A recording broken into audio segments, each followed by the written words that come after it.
And now I'd like to call upon Rabbi Light to give us the CBS method of change. Thank you.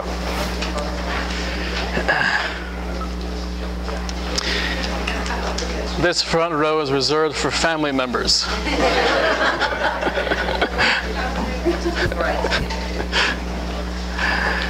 It does remind me of a joke. There was the 5 young women who were very devoted to their church, and they wanted to take upon themselves becoming nuns. So they went to the head nun and they began the ceremony, and there was a very auspicious moment. And the head nun is standing up there, and the 5 young women are ready to devote their lives to God. And into the room walks 2 Hasidic men in the full garb, the long coat, the shtreimel, and they sit down front row center. And the head nun is very surprised. Welcome. What brings you here? We're about to perform a service wedding these young women to God. And one of the Hasidic men says, "Don't worry, we're on the groom's side. Just here to visit."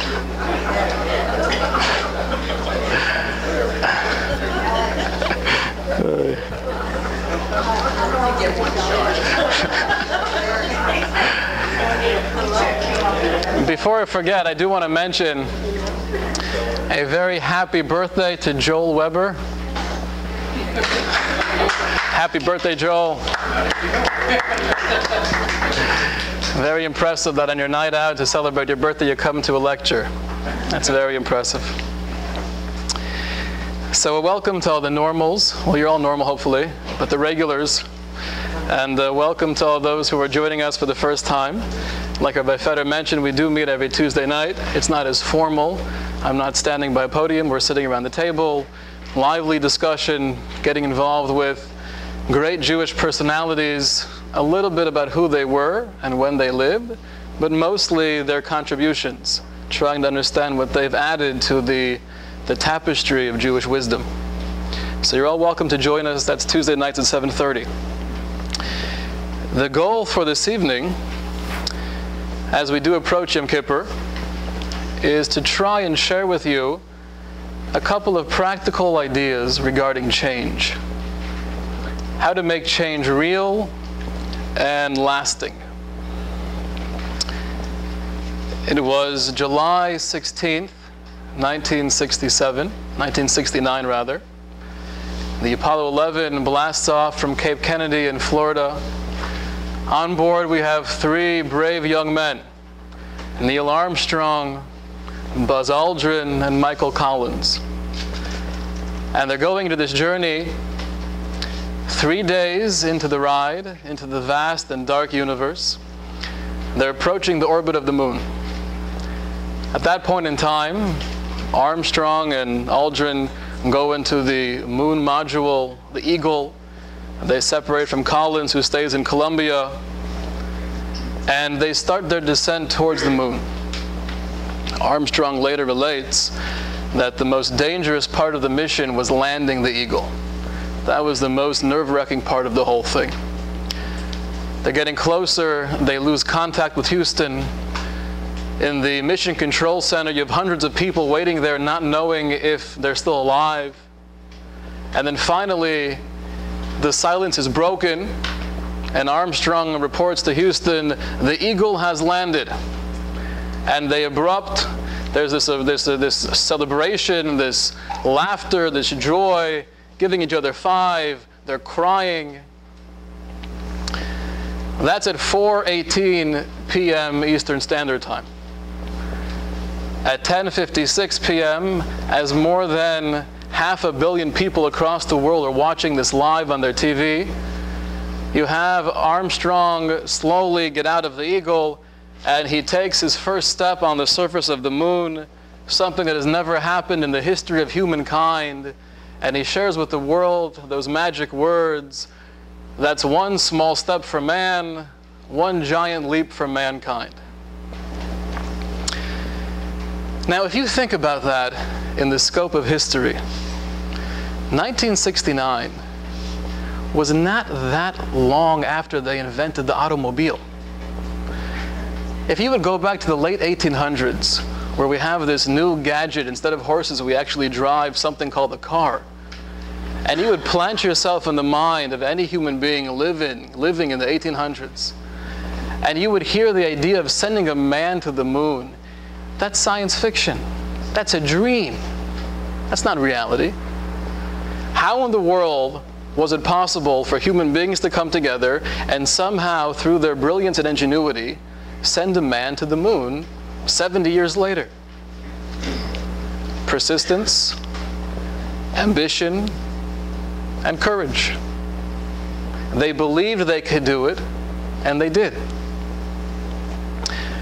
I'd like to fast forward from 1969, 43 years into the future, and we find ourselves in a small town, Aurora, Colorado, 2012, in Century Theater, where the new Batman is being shown at 12 midnight, and a young deranged man walks into the theater with many weapons and opens fire on innocent people, killing 12 people, including a 6-year-old girl. Go to 2007, Virginia Tech. Another deranged young man walks into school, opens fire, killing 32 innocent people. And he writes in his diary before doing this, "You forced me into a corner and gave me only one option. It was your fault. Why am I killing 32 innocent people? Because you made me do it. I'm a victim to society." That same day, there was one courageous hero, a 76-year-old Holocaust survivor named Levi Librescu. And he was a professor there for more than 20 years, a brilliant man, a well-loved man. And as Chow is going around shooting people, he blockades the door to his classroom, blocking it with his body, creating a human shield, and telling his students, "Quickly jump out the windows to save yourselves." And they did, and he was killed. He wasn't the victim. He made a choice that day. When you're a victim to your circumstance, that not only squelches any potential for greatness, that creates mass murder. When I'm a victim to what everything else is happening to me, everything else is being done, and here I am just absorbing it, that leads to murder. So you have really this contrast within the human spirit. On one hand, we could dream of things that are so great, that are so far beyond our reach, and putting our minds together and working together, we can actually attain those dreams. At the same time, we could be victims and therefore blame the world for all of our problems. There seems to be a contradiction between the Torah and the Mishnah. That's not a good thing. The Torah says one of the most moving lines, actually my bar mitzvah parsha. I remember I was 12 years old and I was reading this with my teacher, and he was telling me how to read it, how to chant it, and also translating the words. And the words we're reading go something like this, that the Creator of the universe says to the Jewish people, "I place before you today heaven and earth, and I place before you life and death. Ubachartu b'chayim, you should choose life for you and your descendants after you." So I remember 12 years old hearing the words, "choose life." I didn't quite get what they meant, but I knew it was big. It means something. It sounds like there's a choice between life and death, and the instruction of the Torah is to choose life. Here's the difficulty. The Mishnah tells us as follows: Al korchacha atanotzar, al korchacha atanolad, al korchacha atachai, al korchacha atames. Joel, please translate. The birthday boy. Okay. A humble man as well.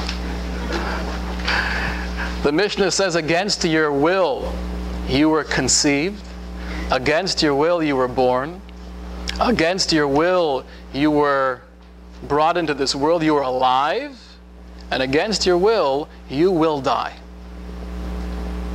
Basically saying, you didn't choose to be here. The only reason I'm here is because I wanted to save $18 at High Holidays. The only reason I'm here in this world is because, for whatever reason, God put me here. Out of the billions and billions of sperm, why did they choose you? I don't know. We didn't choose to be here. We don't choose to be alive. We don't choose to die. These things just happen. The Torah seems to be saying, though, you have the choice, life and death. Choose to live. So what is it? Is it our choice, or is it happening against our will? And the answer is simple, but it could be life-changing. There's a difference between living and being alive. The Mishnah is saying you're alive against your will. We're all alive against our will. You're all alive, hopefully, unless I've bored you to death. But you're all alive. But to live requires consciousness. To live requires being proactive. Someone says before you go on a flight, have a safe flight. It's somewhat of a worthless prayer. I'm not the captain. If I was the captain, that would make sense. In life, we have only two choices. You could be a passenger, or you could be the captain. If you're a passenger, there is what to be gained by being able to sit back and relax and enjoy, if it's JetBlue, the TV right in front of your face, and the Coke and the pretzels, and take me wherever I'm going. I trust you. If you're the captain, you're in charge. Great things happen when we're the captain. Evil occurs when we're the passenger. I want to share with you a couple of stories to illustrate this point.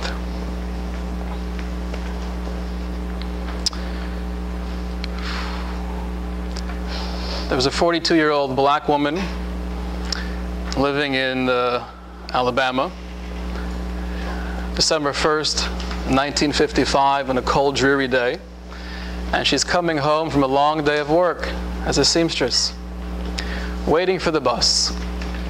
The bus finally pulls up, and she gets on, and she sits down somewhere in the middle. This was during the Jim Crow laws, and therefore the first 10 rows were designated for white people. And she sat in row 11 or 12. However, as the bus is filling up, and there's no space now for more white people, those 10 rows are taken, and lo and behold, the white gentleman comes onto the bus. So the bus driver approaches Rosa Parks and says, "Excuse me, can you please move to the back of the bus?"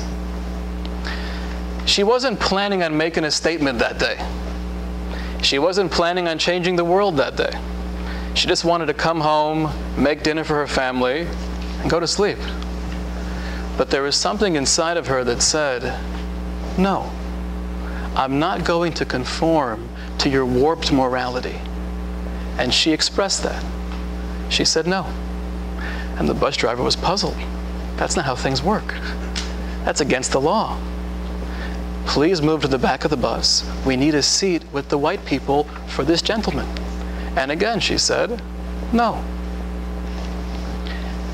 That changed her destiny forever. That changed the civil rights movement forever. One person being able to be the captain and not the victim, being able to say, I don't have to go along with this society if it goes against my value system.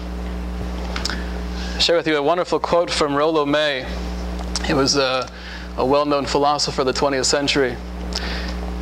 He writes, the opposite of courage in our society is not cowardice, but conformity. The opposite of courage is not cowardice, but conformity.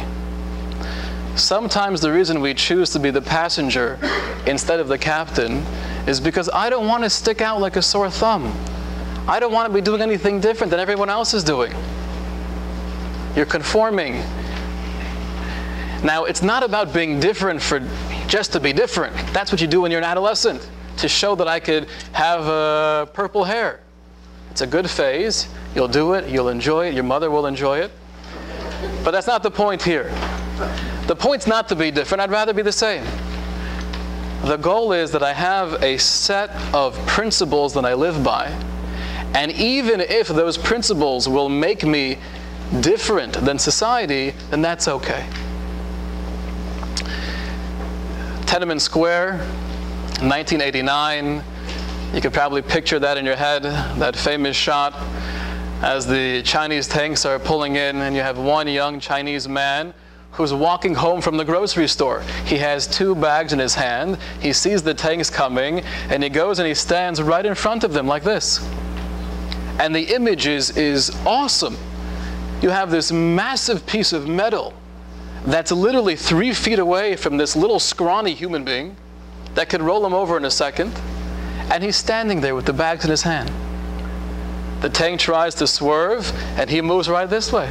Again tries to swerve, and he moves over here. Until finally the tank turns off its engine.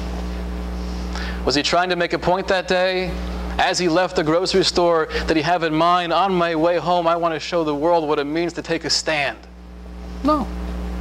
But I had the opportunity, and I did it because I'm a captain. I'm not a victim. Now you might say, but I'm not heroic. That's not who I am. Naturally, I'm more of I like to follow along. I'm one of the sheep.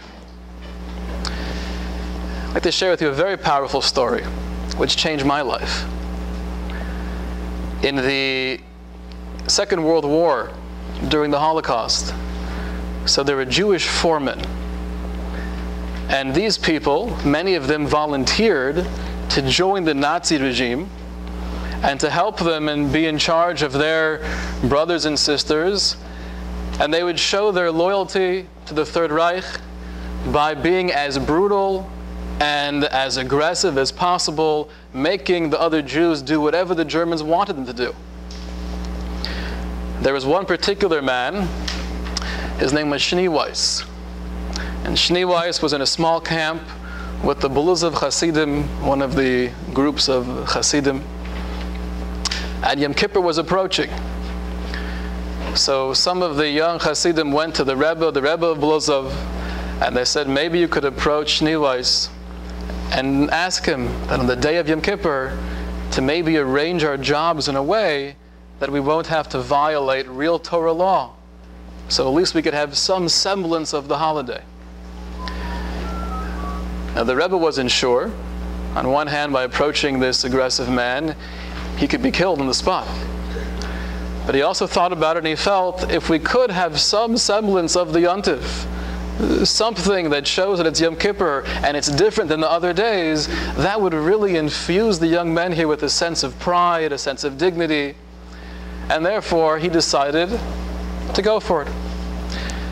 So he approaches Schneeweiss, and he says, you know that tonight is Kol Nidre.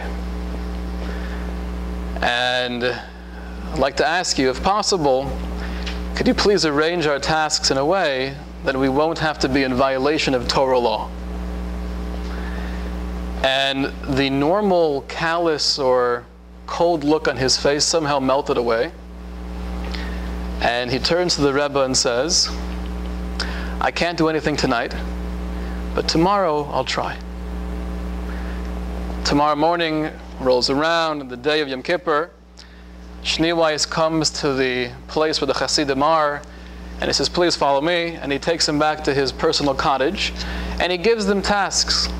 Washing the windows, washing the floors, things that were not too laborious, in order that they could have some connection to Yom Kippur. So as the Hasidim are doing this, and as the Rebbe is standing there washing the windows, they're reciting the prayers. I'm sure you all know the Yom Kippur prayers by heart. The Machzor's only this big. They're reciting the prayers, and you can imagine that Yom Kippur, thinking to yourself, likely it's your last. 12 o'clock noon, the doors to the cottage burst open, and 2 tall SS officers in their black uniforms walk in, pushing this entire cartload of delicious-looking food, a lavish spread. You have white bread that they haven't seen for years, hot vegetable soup with the steam coming out, these massive platters of meat. And they come in and look at the Jews, they look at Schneeweiss, and they turn to Schneeweiss and say, I want them all to eat right now. Everyone's frozen. No one says anything. Nobody moves. Out of the blue, Schneeweiss, who he himself was responsible for the murder of many Jews, he stands up, he looks one of the officers square in the eye and says, "We're Jews, we don't eat on Yom Kippur." Taken aback, the officer takes out his revolver and puts it to his forehead and says, "I'm not sure you understand what I'm saying. Tell those dirty dogs to eat, and if they don't, you're dead also." His response is, again, calm, cool, and collected. He looks him in the eyes and he says, "We are Jews, and Jews do not eat on Yom Kippur." The shot is fired and he falls to the ground. The other Jews were saved. That was the last day of his life.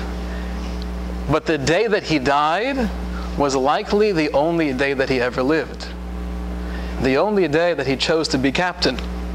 Until then, I'm just scared for my life. I'm just protecting me, whatever it takes to show my gratitude, to show that I'm loyal to the Nazi regime. The day that he died was the day that he lived. I'm standing up for something that I believe in. That's what I call control. Control is the first step to change. CVS, control, vision, and system. Control means oftentimes the reason we don't change anything in our lives is because we feel it's beyond me. This is what I've been doing for the last 57 years. You expect me to change now? I can't do anything about it. That's my personality. That's who I am. That's not who you are. You don't have to be that way. If you're the captain, you could do a lot more than you think you can. That's step number one to change. Realizing that I could do a lot more than perhaps I've done in the past. Step number two is vision. Vision and system will address together. There's an article in Forbes magazine where it speaks about the idea of making a New Year's resolution. And it reports there that 40% of all Americans make New Year's resolutions. 40% of Americans, that's more people making a resolution than watching the Super Bowl. That's pretty impressive. Now, out of all those hundreds of millions of people making New Year's resolutions, what percentage of them actually keep them? Any guesses? 5%? Close. 10? 8. 8% they claim actually keep the resolutions. So why is that? If on one hand you're telling me that hundreds of millions of people want to change, want to be healthier, want to exercise more, want to spend more time with the family, whatever it is, so why is it that only 8% actually succeed? And I think it's because they're either lacking vision or a system or both. I'll give you an example. You'll say, this coming year, I really want to lose some weight. Or this coming year, I really want to add some meaning into my life. I feel I'm just going along with the routine and not really finding purpose. I want to add some meaning. You know what those two things mean? Those two statements? Absolutely nothing. Because those are not resolutions. Those are wishes. I wish I could fly.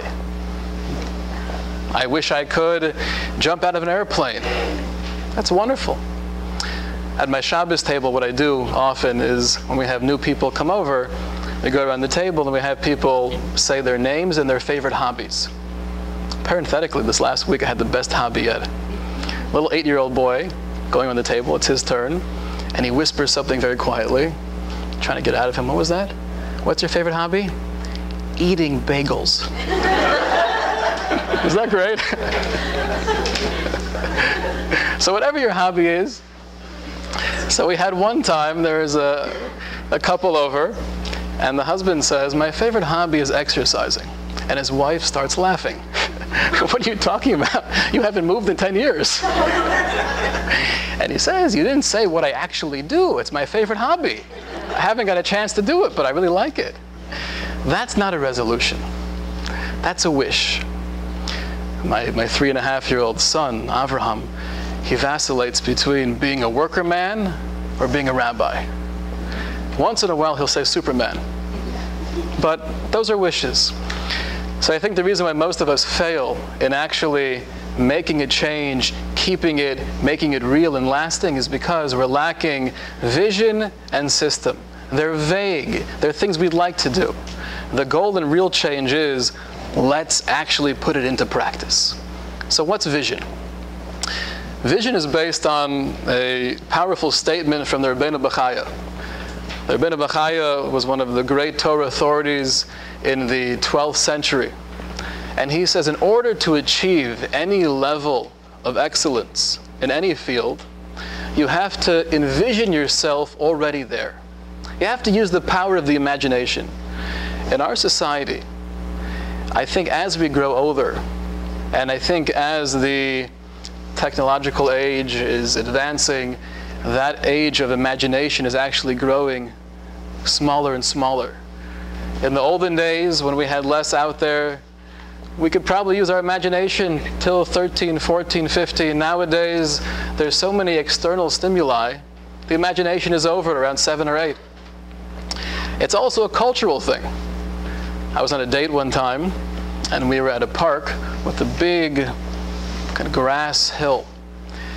And I'm not going to name this segment of the population, but a certain segment of people were rolling down the hill, having the greatest time of their lives. And they weren't just little boys and girls. They were 45 years old. And I was so impressed.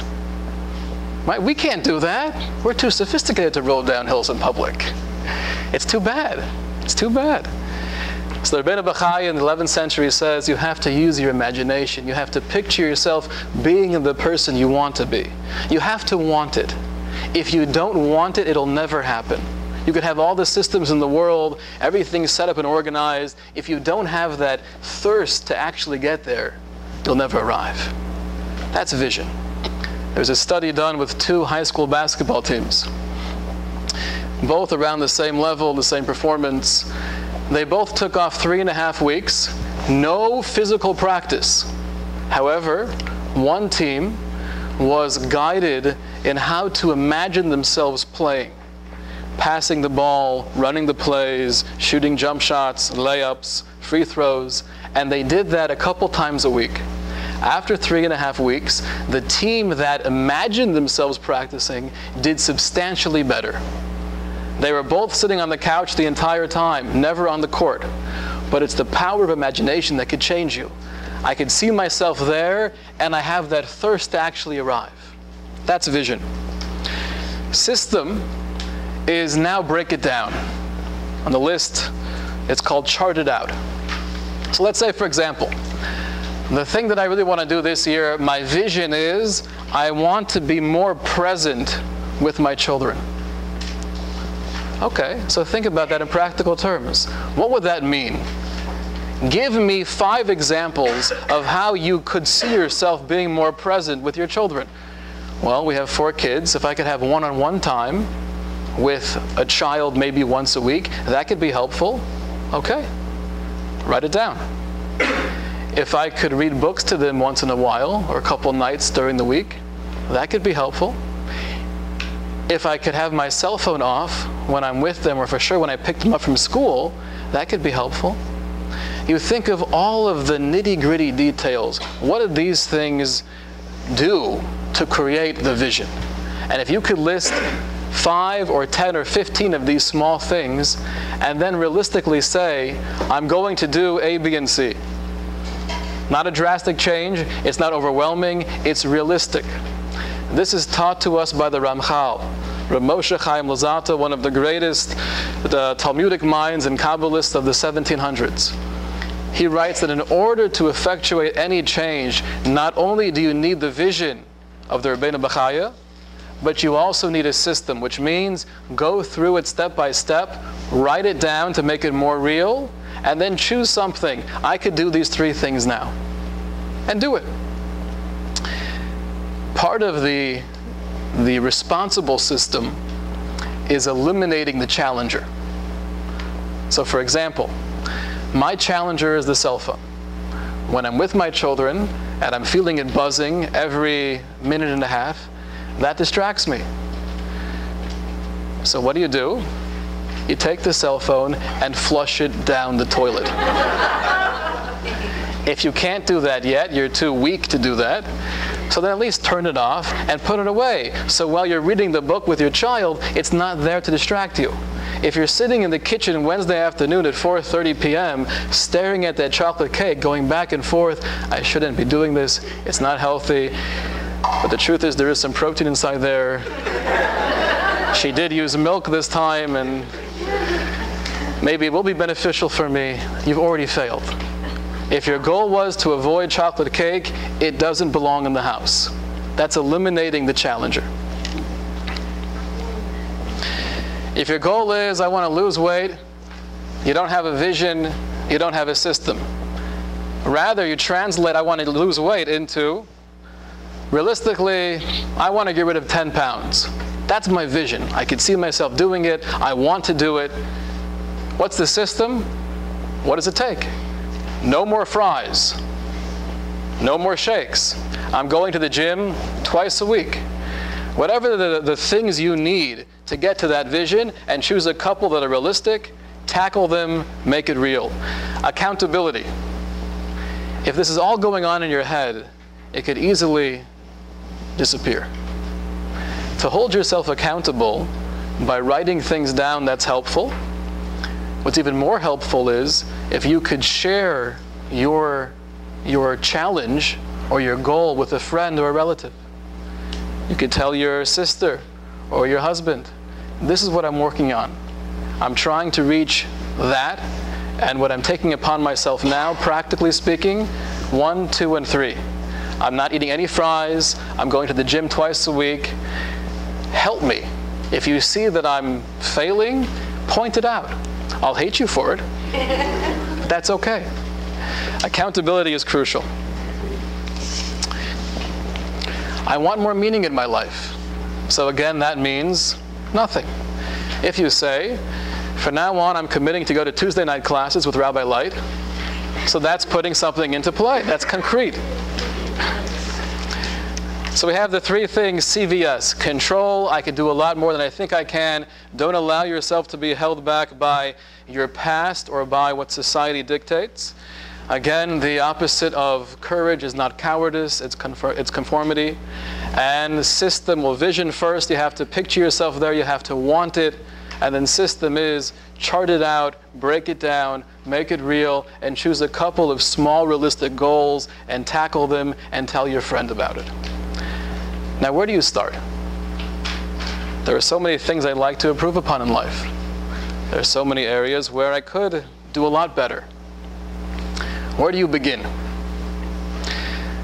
want to share with you in the beginning of the story of Noah, where the Torah says, Eila toldos Noach, Noach ish tzaddik. These are the children of Noah. By the way, Noah was a righteous man. And then it goes on to list his children.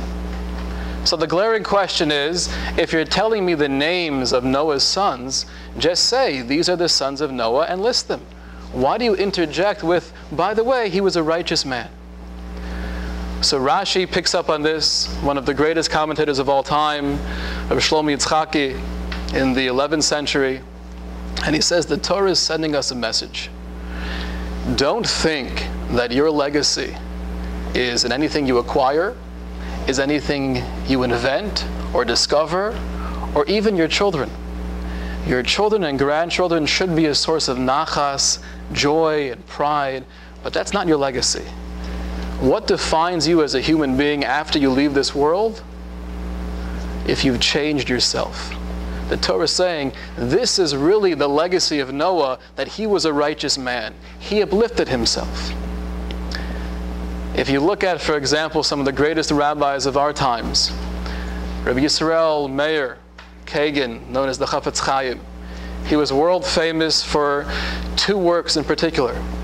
One was, we spoke about this in Hebrew school, his book on Lashon Hara, avoiding negative speech, which really revolutionized Judaism. And he was also well known for the Mishnah Berurah, which was a legal work which really transformed Jewish scholarship. So you ask yourself, what is his legacy? Was it the writing of the Chafetz Chaim, or was the writing of the Mishnah Berurah? And the answer is neither one. His legacy was himself. The man that he transformed himself into, that's his legacy. So you want to start off with what's meaningful in life. If I think family is meaningful, religion is meaningful, more time spent with my spouse, whatever the case is, you define your definition of meaning, and then those are the areas you tackle first.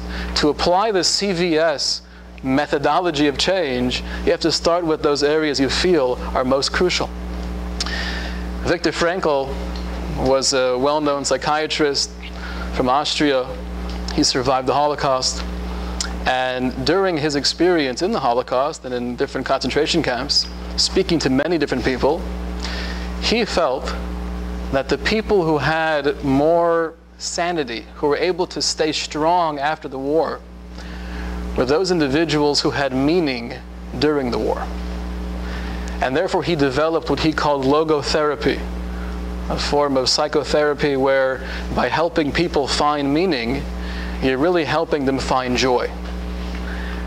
Freud said what we need to find happiness is physical pleasure.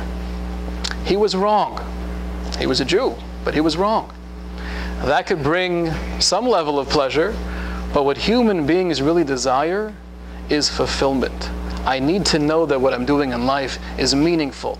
I have to feel that my life is infused with purpose. If I don't have that, I'm not growing and I'm not happy. So those are the areas we start with. How do we find the areas of meaning? I'd like to offer something that's very straightforward. Perhaps you've heard before, but it's the only way to find what's important to you in life. Think of yourself in the future. Think of yourself, an old man or woman, and you're looking back in your life. What would you feel bad about? What would I regret? If I only neglected my children a couple more hours a week, then it would have been great. If I only would have spent 4 more hours at the office weekly, life would have been that much more beautiful. We don't say those kind of things. I've spoken to many people right before they leave this earth and they go into the next world. And there's one common theme that every human being shares. I wish I would have spent more time with the family. I wish I would have made those relationships more meaningful. I wish I would have done more for others while I was alive, while I had the ability to do so. Those 3 categories: family, relationships, and others, doing for others. You're not going to regret not working a couple more hours a week. You will regret not taking opportunities to help other human beings.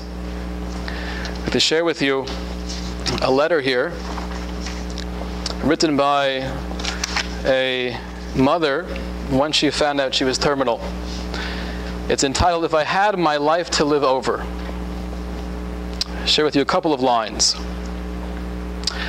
"I would have sat on the lawn with my children and not worried about grass stains. I would have cried and laughed less while watching television and more while watching life. Instead of wishing away 9 months of pregnancy, I'd have cherished every moment, realizing that the wonderment growing inside me was the only chance in life to assist God in a miracle. When my kids kissed me impetuously, I would have never said, 'Later, now go get washed up for dinner.' There would have been more 'I love yous,' more 'I'm sorries,' but mostly, given another shot at life, I would seize every minute, look at it and really see it, live it, and never give it back." A similar thing I once saw written by a woman in her 90s, speaking about her relationship with her parents.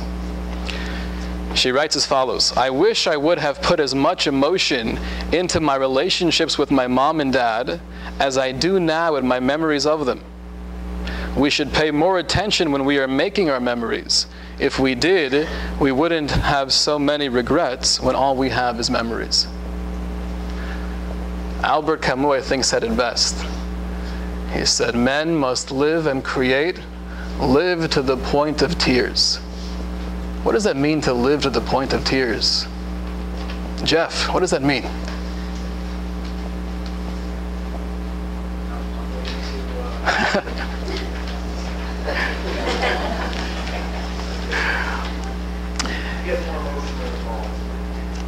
Beautifully said. Get more emotionally involved. If there are things we're trying to change in life and we're trying to find the meaningful things to make progress in, we got to get more emotionally involved. Live to the point of tears.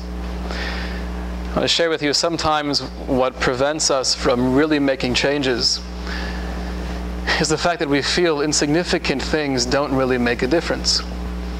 Okay, I'll change a little something here, a little something there. Am I really going to transform whom I am? I've been this way for many decades already. It's a true story of a young girl in high school. And she was given an assignment to do community service. And a lot of her friends were kind of maneuvering around it. They were helping their mothers in the kitchen and they were calling that community service. But she said to herself, I want to do something helpful. So there is a hospital nearby, a couple blocks away. She walks to the hospital and she says, are there any patients here that I could visit? I'm a Jewish girl, any Jewish patients? So they give her a list of 3 names. One of the names is Mrs. Goldschmidt. So she walks into Mrs. Goldschmidt's room and she's lying there, very elderly woman, totally unconscious. She's in a coma.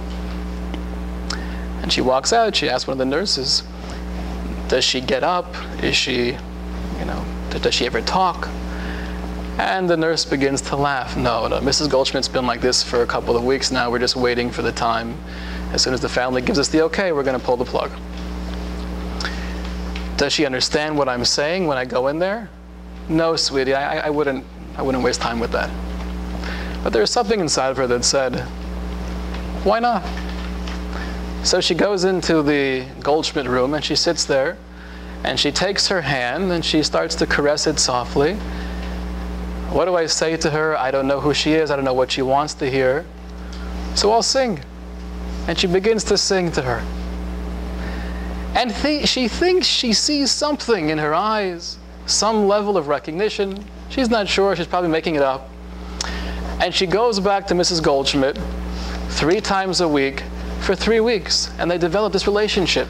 She begins opening up to her and telling her about her life and her struggles. And all the time, Mrs. Goldschmidt's laying there with no response. The summer comes and her family goes to Israel for a vacation, and they're gone for a couple of weeks. She comes back, and the first thing she does is go back to the hospital, and she goes back to the 3rd floor, Mrs. Goldschmidt's room, 307, and she's not there. It's empty. So her eyes begin to tear up and she asks some questions, where Mrs. Goldschmidt went, and no real answer. Okay. And she felt bad she missed that moment. A couple days later, she's at her local library looking for a book for school, and she sees a hand reach out, and that hand she recognizes. I know that hand. That's Mrs. Goldschmidt's hand.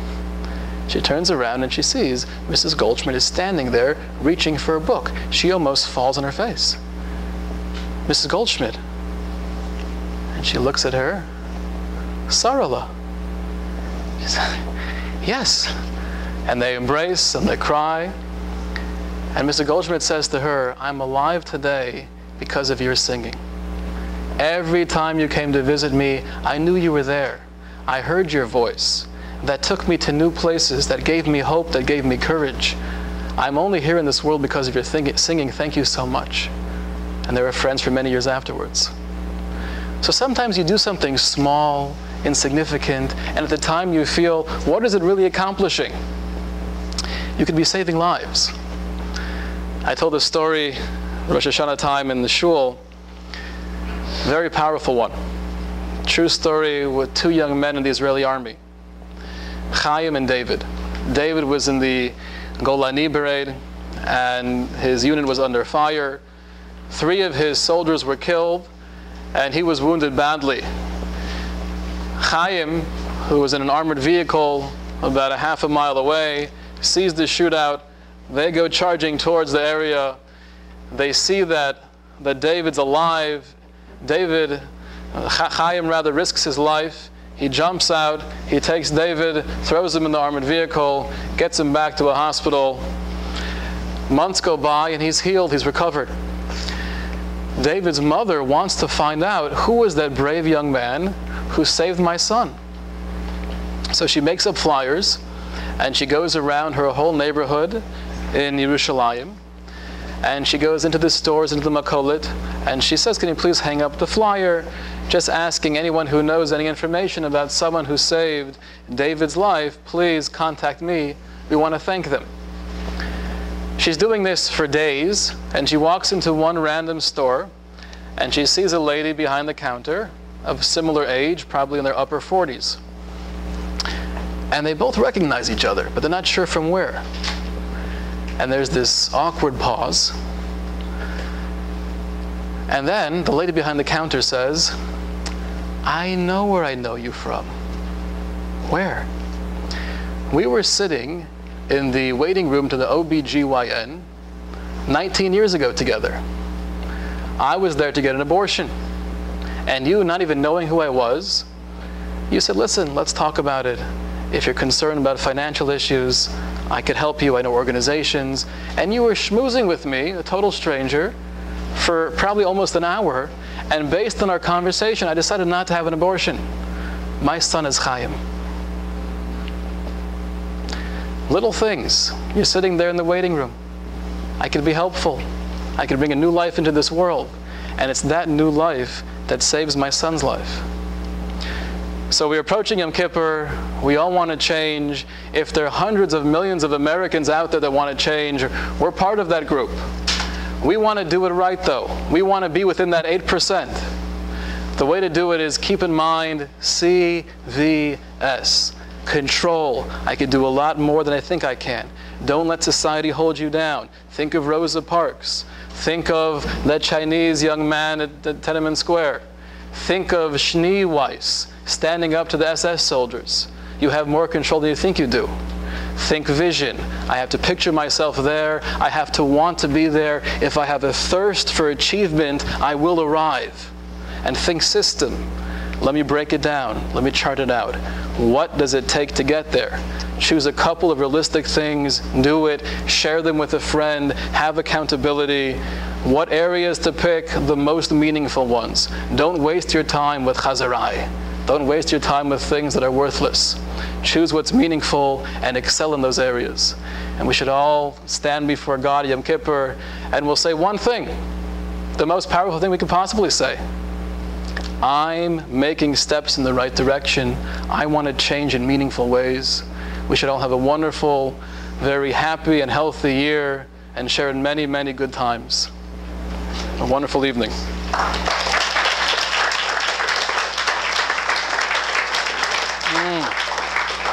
Another shameless plug for the Tuesday night class. You're all welcome to. And the Sukkah party coming up. Very exciting Sukkah party coming up.